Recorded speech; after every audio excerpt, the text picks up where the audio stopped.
এ যুবক, তোমার মতো কত যুবক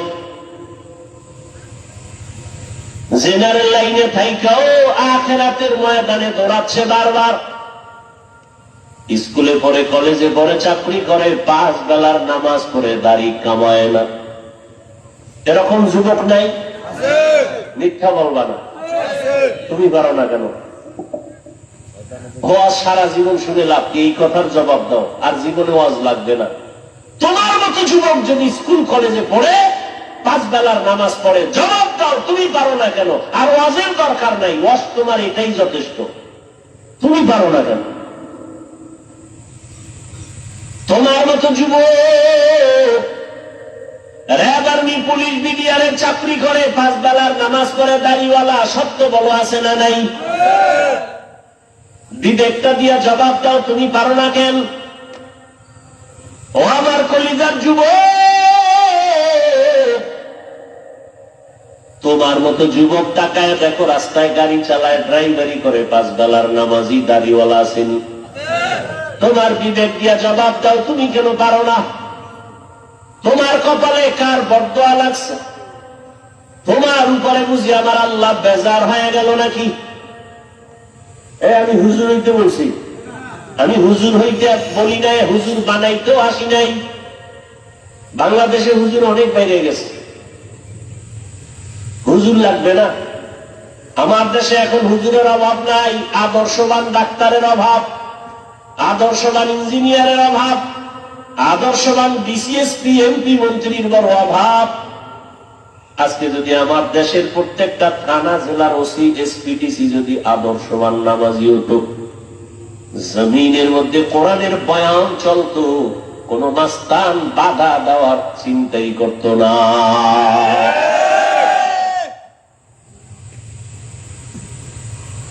তোমরা স্বাধীন স্বাধীন করো স্লোগান দাও না, দেশ স্বাধীন।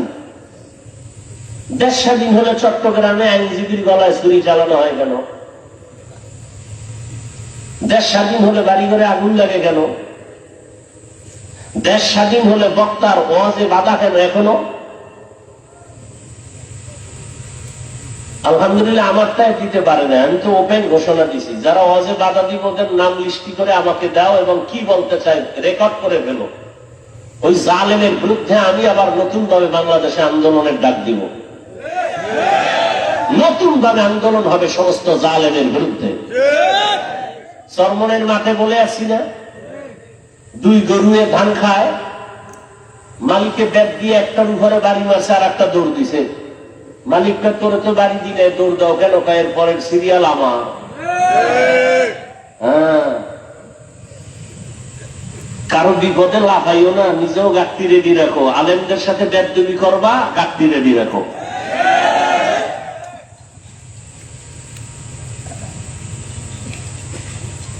আল্লাহ হেদায়েত দান করুন।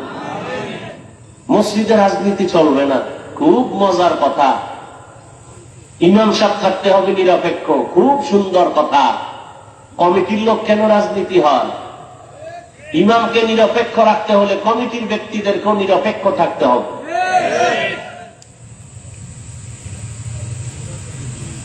আর উলামায়ে কেরাম যদি রাজনীতির কথা বলে, পবিত্র কোরআনের আয়াত দিয়ে কথা বলবেন, পচা ধান্দাবাজি, চান্দাবাজির কথা বলবেন না। যদি কেউ বলে ইসলামের রাজনীতি নাই, তার ইমানই তো চলে যাবে।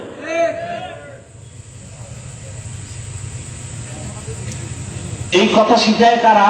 যারা ইসলাম চায় না।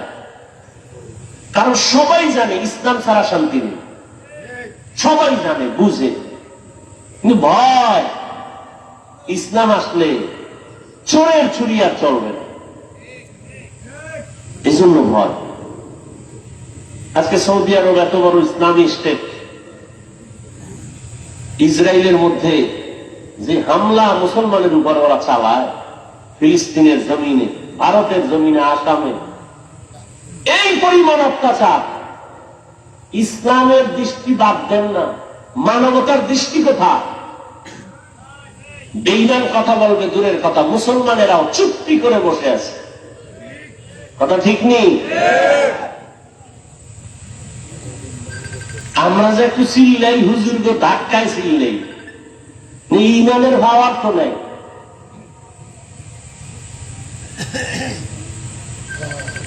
আল্লাহ সব ভাইকে হেদায়েত দান করুন, মুসলমানদের ইজ্জতের হেফাজত করেন।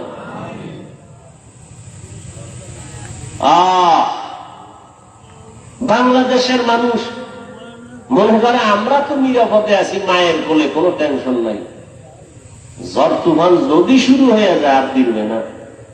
বাংলাদেশ সাইজ করতে ওরা আঙ্গুলের একটা টোকাও লাগবে না, ওরা এটা সিরিয়ালের বাইরে রেখে দিচ্ছে। আপনি মনে করেন অনেক অজমা আফিল মাদ্রাসা মসজিদ, এখানে আর দুর্বল করবে কে? এই বাংলাদেশে ইসলামের ক্ষতি তো কোনো হিন্দু করে নাই, হিন্দু দাঁড়ায় বলে নাই হুজুর গো পিটাও, খ্রিস্টান এসে বলে নাই মাদ্রাসায় আগুন লাগাও। ইসলামের 12টা তো মুসলমান নামদারি মুনাফেকরা বাজাইছে। এই যে আমি কথাগুলো বলছি আপনারা শুরু থেকে শুনছেন, ঠিক এই বয়ানটা আগামী জুমায় কোন ইমাম সাহেব করুক না মসজিদে, বলবে হুজুর 1 মাসের জন্য বাড়িতে বেড়াই আইন। কারণ কি? ওই যে শিয়ালের হাতে মুরগি। আল্লাহ হেদায়েত দান করুন।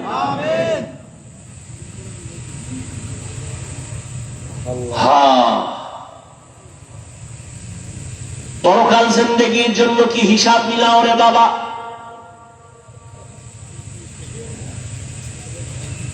চোখের সামনে বুঝাই দিলাম রে যুবক বাবা, তোমার মতো যুবক জেনারেল লাইনে থাকিয়া 5 বেলার নামাজ পড়ে, ময়দানে কৃষি কাজ করে, নদীর মধ্যে মাছ ধরে, 5 বেলার নামাজ পড়ে, রাস্তায় গাড়ি চালায় না, গাড়িটা বন্ধ করে আজান হলে নামাজে যায়, ড্রাইভার, হেল্পার, কন্ট্রাক্টর, যাত্রী সহ। বলো তুমি কেন নামাজ পড়তে পারো না? তোমার মতো যুবক যদি স্কুল কলেজে পড়ে, নামাজ পড়ে, বলো তুমি কেন পারো না রে বাবা?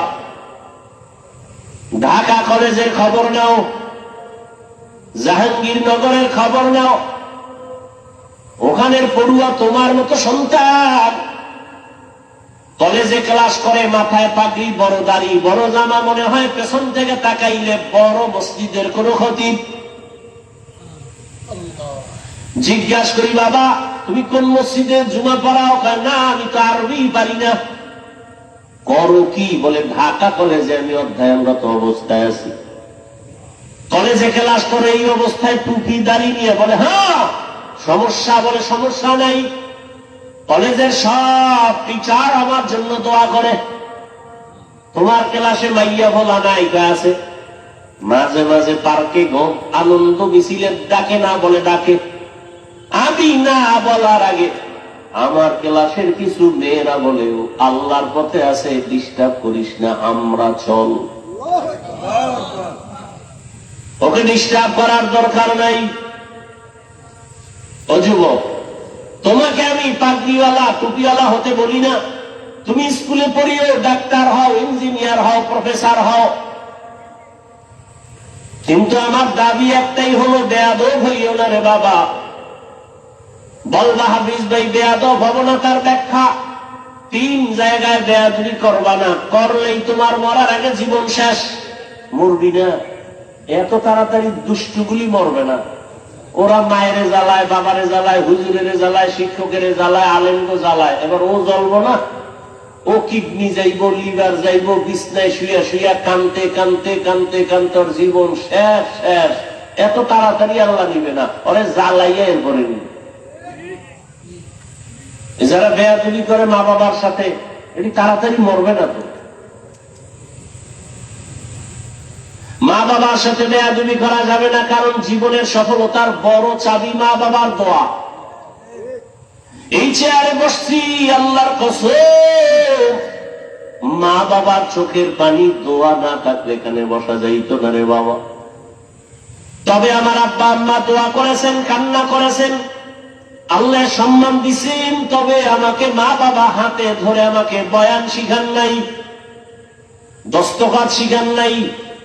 আমি দস্তখত দেই, কথা বলি, বয়ান করি, এগুলো আমার মা বাবা শিখান নাই, হাতে কলমে ধরে এগুলো শিখাইছেন আমার উস্তাদ, আমার শিক্ষক।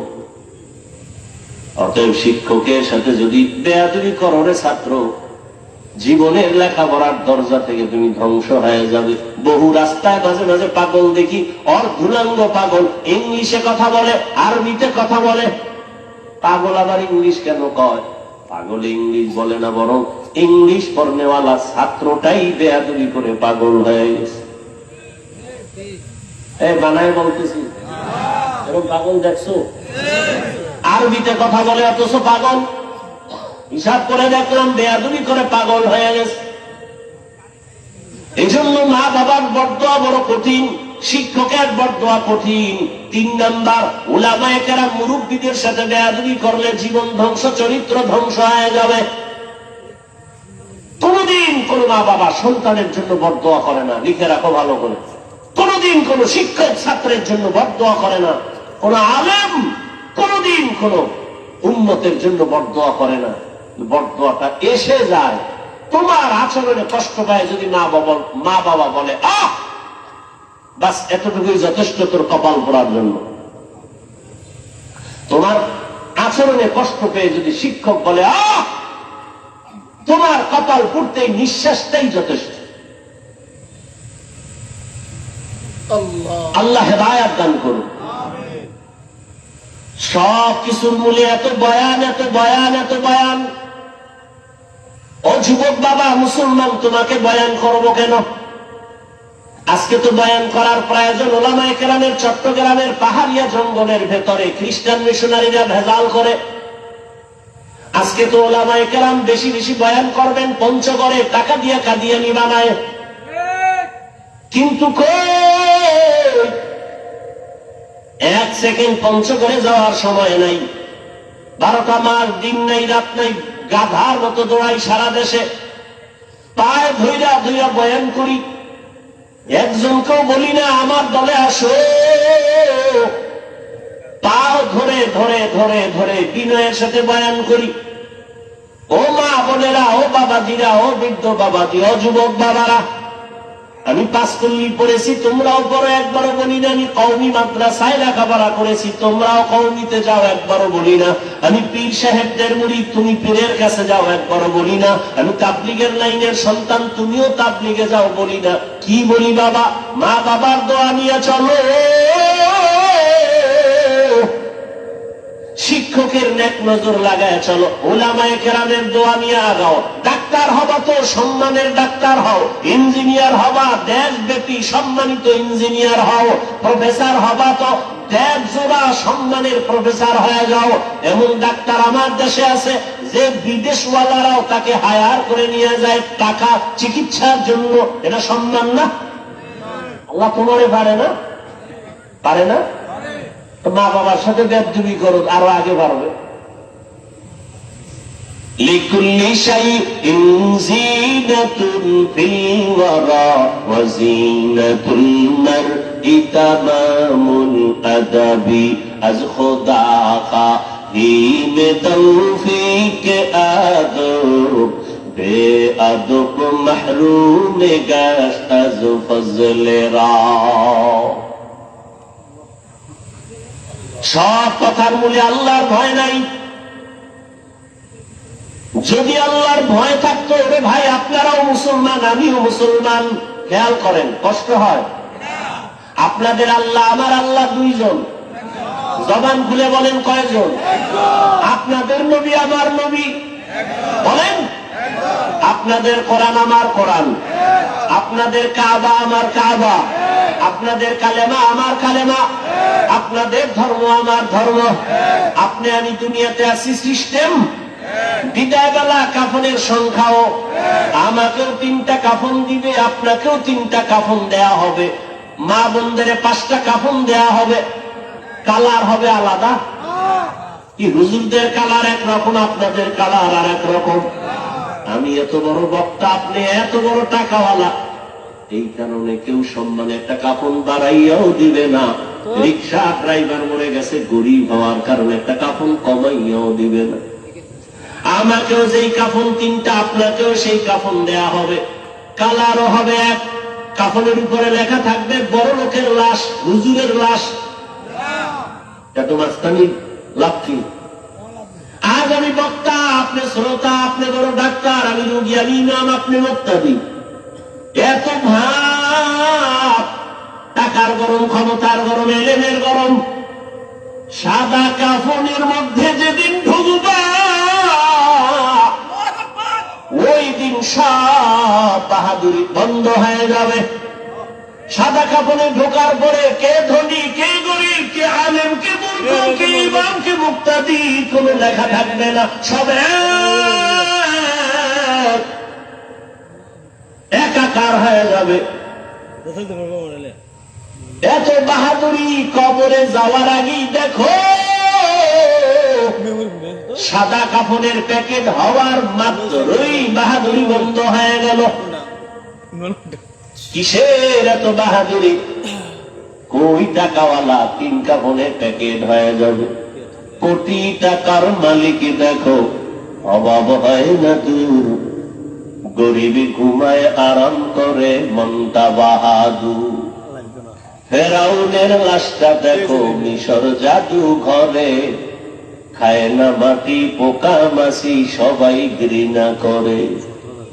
হৃদয় থাকিবে যার নম্রতা সদা, রহমত আসিবে সেটা প্রভুর ওয়াদা। বড়র বাড়াই থাকলে দিলে রহমত আসবে না, নিজেকে নিজে ছোট মনে করিও সদা। উঁচু জমিন থেকে পানি নিচু জমিনে যায়, তেমনি খোদার রহমত আসে নম্রতার হৃদয়। ভোগবিলাসের বাড়ি গাড়ি পরে রবে সব, থাকতে সময় স্মরণ করো আল্লাহ আমার রব। إن الذين قالوا ربنا الله ثم استقاموا فلا خوف عليهم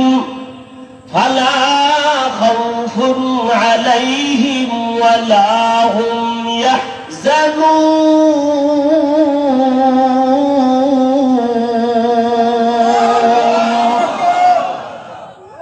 যে ব্যক্তি আমার আল্লাহকে রব বলে স্বীকার করবেন এবং ওই রবকে মানিয়া জীবনটা চালাবে, আল্লাহ বলেন তোমার দুনিয়ায় পেরেশানি নাই, আখিরাতেও ভয় নাই। আমি আল্লাহ কুদরতের দ্বারা তোমাকে বিনা হিসাবে জান্নাত দিয়া দিব।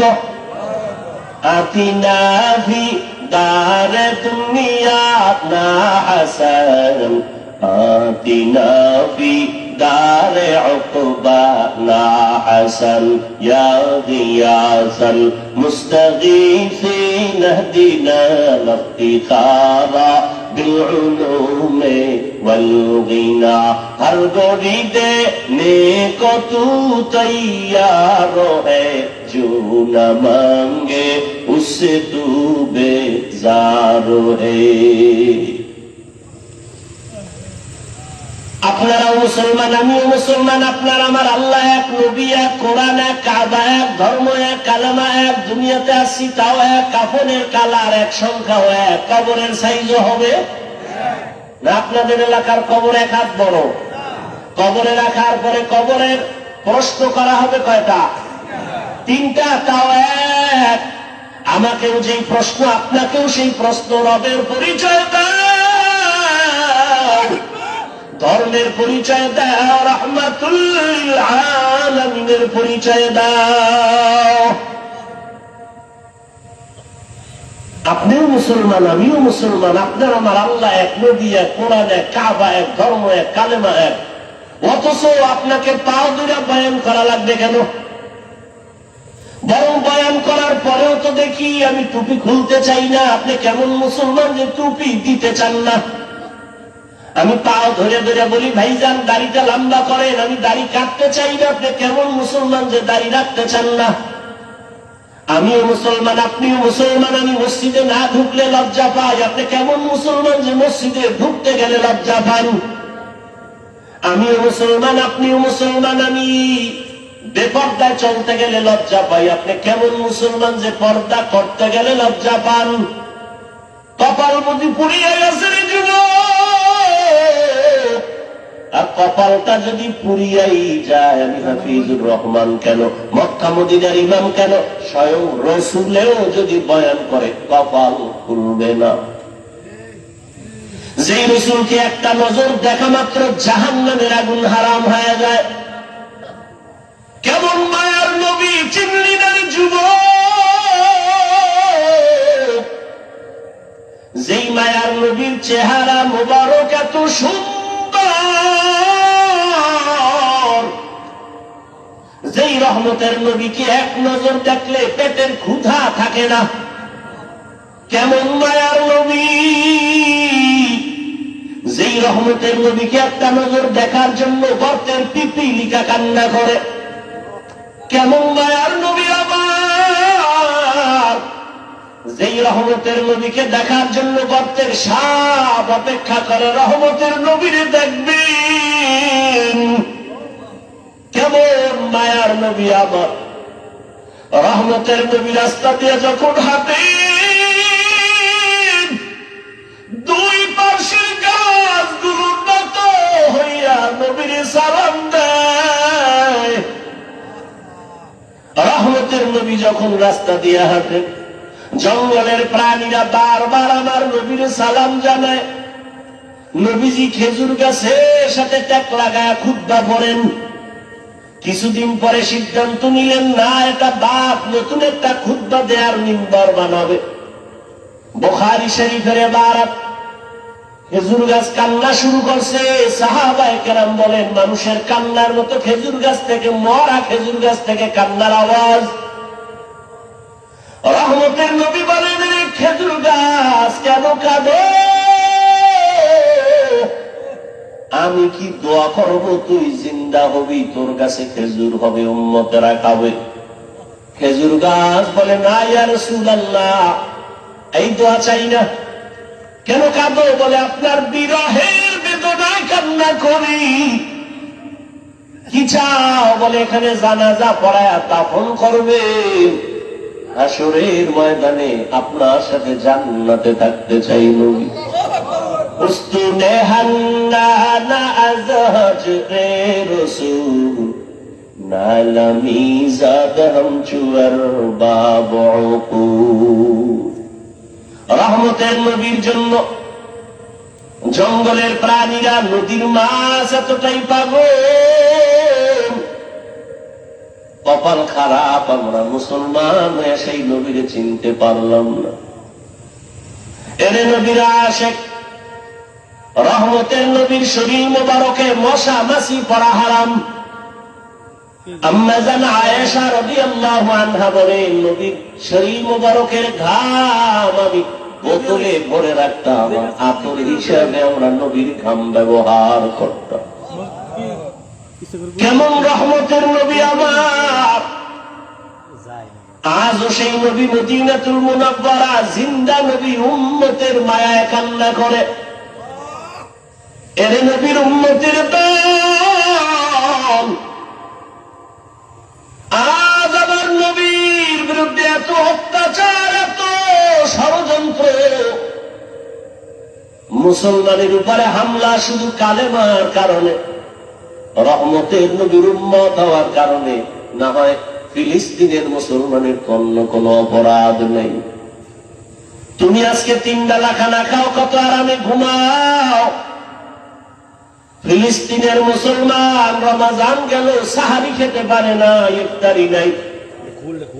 মায়ের সামনে সন্তানের জবাই করে, সন্তানের সামনে মা বাবাকে জবাই করে, ধর্ষণ করে। এরে সন্তান, ও মা বাবারা, একটা সন্তান অসুস্থ হয়ে গেলে তোমার ঘুম আসে না, সন্তান অসুস্থ, পাগল হয়ে যাও। অথচ ফিলিস্তিনের মুসলমানের অবস্থা দেখলে কোন মানুষ স্থির থাকতে পারে না রে বাবা। আসলে আল্লাহর ভয় অন্তরে নাই, নিজের মধ্যেই তো ইমানের দুর্বলতা। কয়দিন আর দুনিয়ার এই বাহাদুরি রে বাবা, এখনো সময় আছে, তওবা করো। দুনিয়াটা কিছুই না, চোখ বন্ধ করলে সব শেষ হয়ে যাবে। আজ আমি তুমি বলি, আমার বাড়ি, আমার গাড়ি, আমার টাকা, আমার পয়সা, সব আমার আমার আমার। আজরাইল যেদিন হাজির হয়ে যাবে দেখবা নিজের জামাটাও কিন্তু আর আমার থাকবে না। আমার জামা আমার গেঞ্জি গুলো বেলেট দিয়ে কেটে কেটে রেখে দিবে তোমার আমার সন্তানেরা। আমার হাতের ঘড়িটা আরেকজনের হাতে দিয়ে বলবে এটা আমার। আমার মোবাইলটা আর আমার থাকবে না, আরেকজনের মালিক হয়ে বলবে এটা আমার মোবাইল। আমাকে 3টা কাফনে পেঁচাইয়া ঘর থেকে বিদায় করে দিবে। অন্ধকার কবরে নিয়ে যাবে। কই ছেলে, কই মেয়ে, কই বাড়ি, কই টাকা, সব আমার থেকে আলাদা হয়ে গেল। 3 কাফনের বাসিন্দা বানায়া জানাজা পড়ায়া কবরের দেশে নিয়ে রাখবে। এমন একটা জায়গায় কবর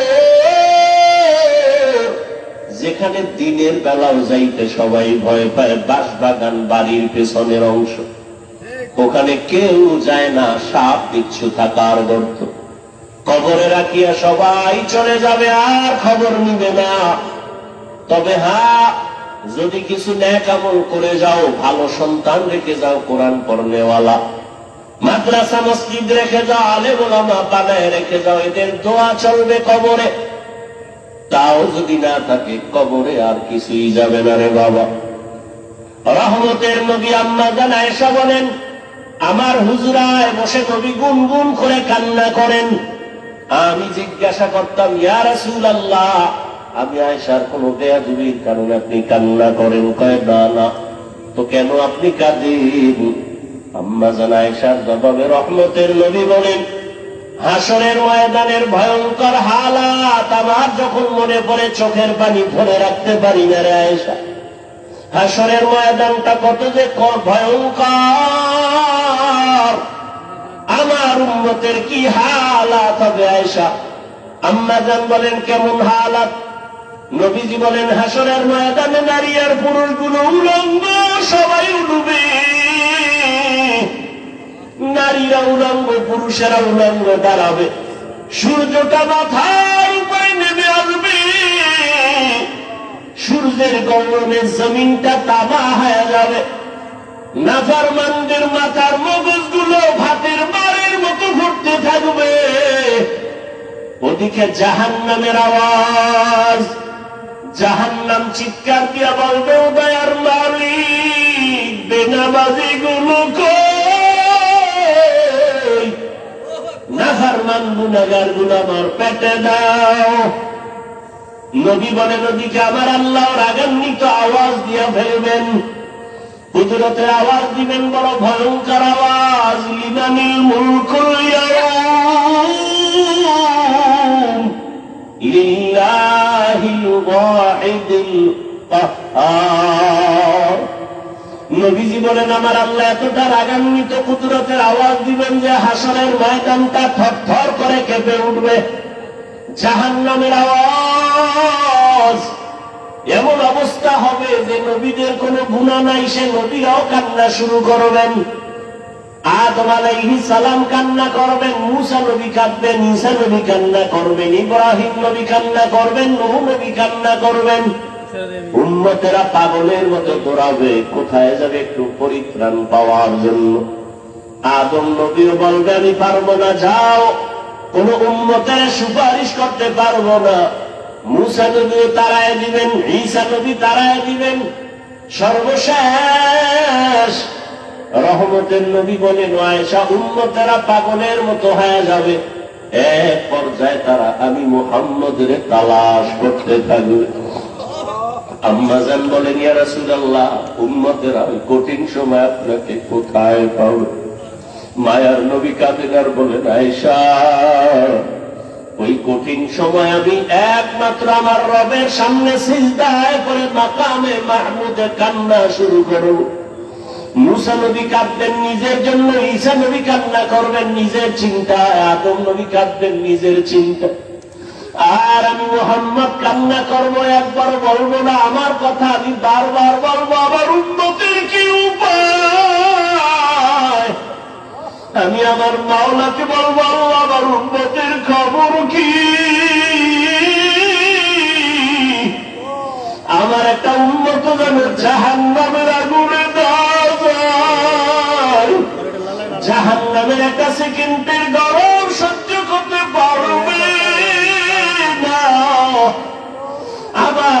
তখন আমার কান্না সহ্য করতে পারবেন না, দ্রুত বলবেন, হে নবী আপনি মাথা উঠান, আপনার কান্না আমি আল্লাহ সহ্য করতে পারি না। আমাকে তখন আমার আল্লাহ বলবে, যান আপনার উম্মতগুলো বাছাই করে করে জাহান্নাম থেকে জান্নাতের পথে নিয়ে যান। আমি তখন ওয়াদার পাইয়া আমার গুনাহগার উম্মতগুলো বাছাই করে করে করে করে হাউজে কাউসারের কিনারায় নিয়ে দাঁড় করাবো। কারণ সূর্যের গরমে পানির এত পিপাসা, এতটা কঠিন, আমার উম্মতগুলোকে আমি ধরে ধরে হাউজে কাউসারের কিনারায় নিয়ে দাঁড় করাবো। আম্মা জান আয়েশা বললেন, ইয়া রাসূলুল্লাহ, কোটি কোটি কোটি মানুষের ভেতরে আপনার উম্মতের চিনবেন কিভাবে? মুসা নবীর উম্মত, ঈসা নবীর উম্মত, ইব্রাহিমের উম্মত কেমনে চিনবেন আপনারটা? নব রহমতের নবী বলেন, হে আয়েশা, আমার উম্মতেরা দুনিয়ায় যারা ওযু বানাইয়া 5 বেলার নামাজ আদায় করত, কিয়ামতের ময়দানে তাদের ওযুর জায়গাগুলো নূরের আলোতে ঝলমল করতে থাকবে। আমি দেখে দেখে ধরে ধরে বলবো, আমার উম্মতেরা হাউজে কাউসারের পানি আমার হাতে পান করে যাও। হাউজে কাউসারের গোড়ায় আমি নিজে পেয়ালা ভরে ভরে পানি দিব, আর উম্মতেরা পান করবে। এভাবে দিতে দিতে হঠাৎ করে উম্মতের লাইন এখন অনেক বড়, মাঝখানে পর্দা পড়ে যাবে। ফেরেশতারা পর্দা দিলা কেন? উম্মত এখনো তো বাকি আছে, ওদেরকে পানি পান করাবো। ফেরেশতারা বলবেন, ইয়া রাসূলুল্লাহ, এই উম্মতগুলো আপনার আসল উম্মত না, এগুলো ভেজাল। আপনি দুনিয়ার থেকে বিদায়ের পরে এই উম্মতগুলো জাহান্নামের পথে চলতে চলতে এতটাই বেপরোয়া হয়ে গেছে, নিজেও নামাজ পড়ে নাই, অন্য নামাজ পড়তো তাও পছন্দ করে নাই, নিজেও দাড়ি রাখে নাই, অন্য দাড়ি রাখবে তাও পছন্দ করে নাই, নিজেও হালাল খায় নাই, অন্য হালাল খাবে তাও পছন্দ করে নাই। রহমতের নবী বলেন, আয়েশা, তখন আমি রাগান্বিত হয়ে বলবো, সহকান সহকা লিমান গায়্যারা মিন বাদি। নবী বলবেন, ভেঙে যা, তোরা আমার উম্মত না। নবী যদি তাড়াইয়া দেয়, তোমার আমার কপালে যদি ওই ধমকটা পড়িয়া যায়, আমার মাওলা গাইবি আওয়াজ দিয়া বলবেন, ও জাহান্নামের ফেরেশতারা, এদেরকে ধর। ওরে আল্লাহর বান্দারা, সূর্যের গরম সহ্য করতে পারো না, পেটের বাড়ি সইতে পারো না, মশার কামড় সহ্য করতে পারো না, জাহান্নামের আগুনের গরম কেমন করে সহ্য করবারে বাবা? এখনো যদি আল্লাহর আযাবের ভয় অন্তরে আসে, 2 ফোঁটা চোখের পানি ছেড়ে গোপনে আমার মালিকের ডাক দাও। মনে মনে বলো, হে আল্লাহ, জীবনে কত গুনাহ করলাম, দাড়ি কাটলাম, নামাজ ছাড়লাম, বেপরদায় চললাম, ওলামায়ে কেরামরা কত বুঝান বুঝাইলো, তারপরও নামাজ পড়ি নাই, দাড়ি রাখি নাই, বেপরদায় চলা বন্ধ করি নাই।